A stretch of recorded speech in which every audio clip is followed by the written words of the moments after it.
freedom.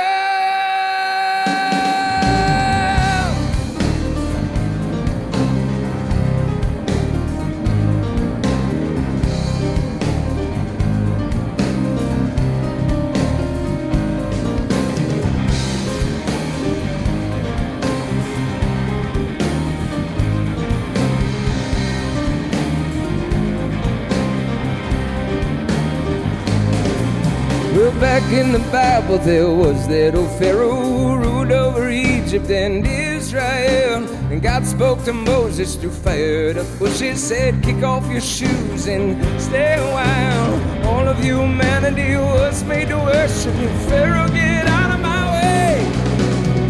God is saying, freedom to dance, freedom to sing, freedom to grow.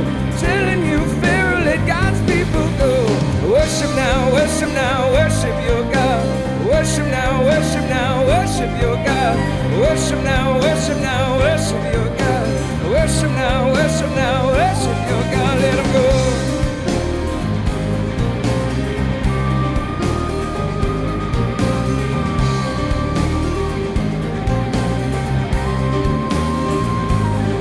Well, we live in a country supposedly Pharaoh-less all over town, and in churches abide powerful weaklings to practice their politics, stealing from Jesus, his beautiful bride.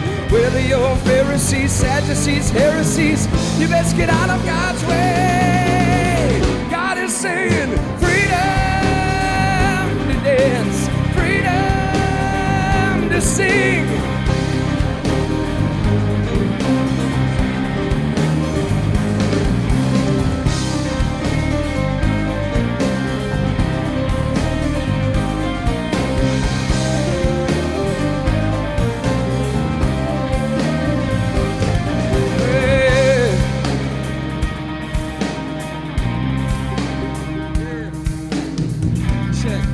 Check.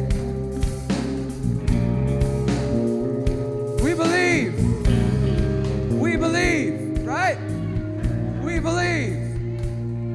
When the sun set free is free indeed. When the sun set free is free indeed. When the sun set free is free indeed. Yeah, we believe. When the sun set free is free indeed. Yeah. Raise your hands to heaven. The sun set free is free indeed. Yeah.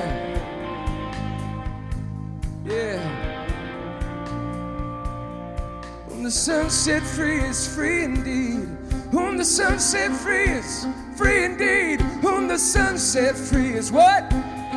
When the sun set free is what? Whom the sun set free is, whom the sun set free is, whom the sun set free is, whom the sun set free is, whom the sun set free is free indeed, whom the sun set free is free indeed, whom the sun set free is free indeed, whom the sun set free is free. You are free. You are free. You are free. You are free. Yeah. You are free. Yes, you are. You're free.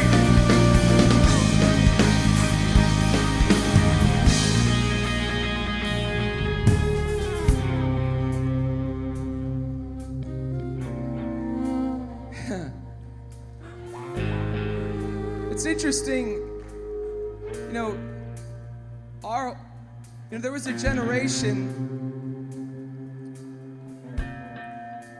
generation right now living in the church that sometimes one of the characteristics of them is that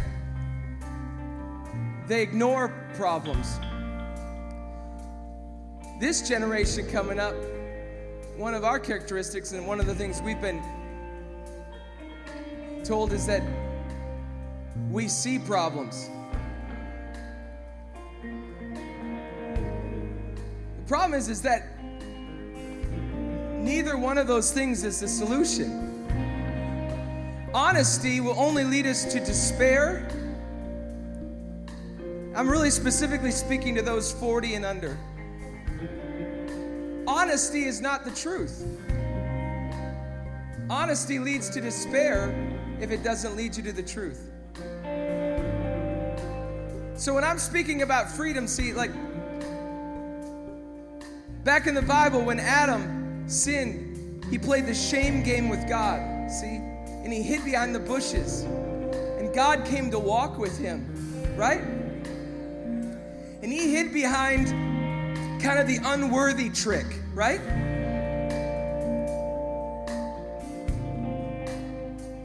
And it's interesting that from that time forward, even to this day, it seems like there's this plague in a lot of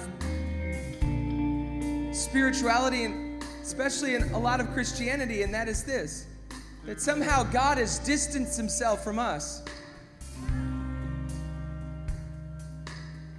And somehow we're the ones that are saying, "Where are you, God?" But see, the prophets always flip it back on us. Like Samuel, 400 years of silence, right?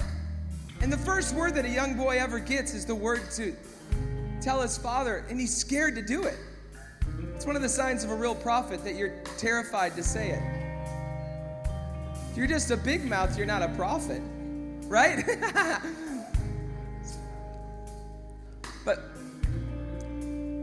400 years of silence, and yet it seems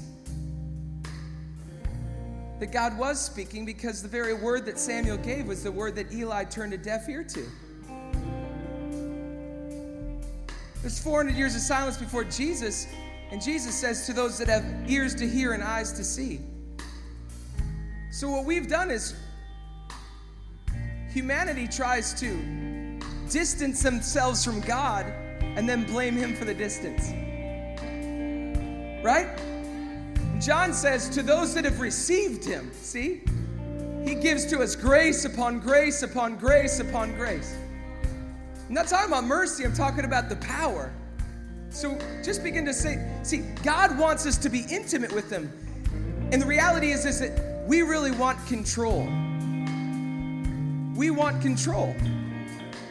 And that's the one thing that God requires of us, is that we give up control.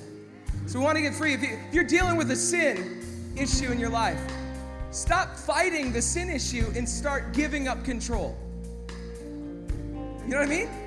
Like Billy Graham, in his book, it's written, you can all read it. I think it's unbelievable since we're here. He said that when he was a young man, that the number one thing that he was going to deal with was lust. All right? Just get it out on the table then. And what did he do? He said, I'm never going to trust myself alone in even an automobile. I'm never going to go into hotel rooms by myself. I'm never going to go into an automobile with somebody. You see what I'm saying? What did he do? He gave up control. What's his legacy? Purity. Is it because he's so pure? No, it's because he gave up control. We need to stop trusting ourselves. That's our problem, right? This mind is our problem. Our pride is our problem. Jesus says, I'm going to show you the way to the Father. I'm going to show you the way of real relationship, real righteousness, real purity.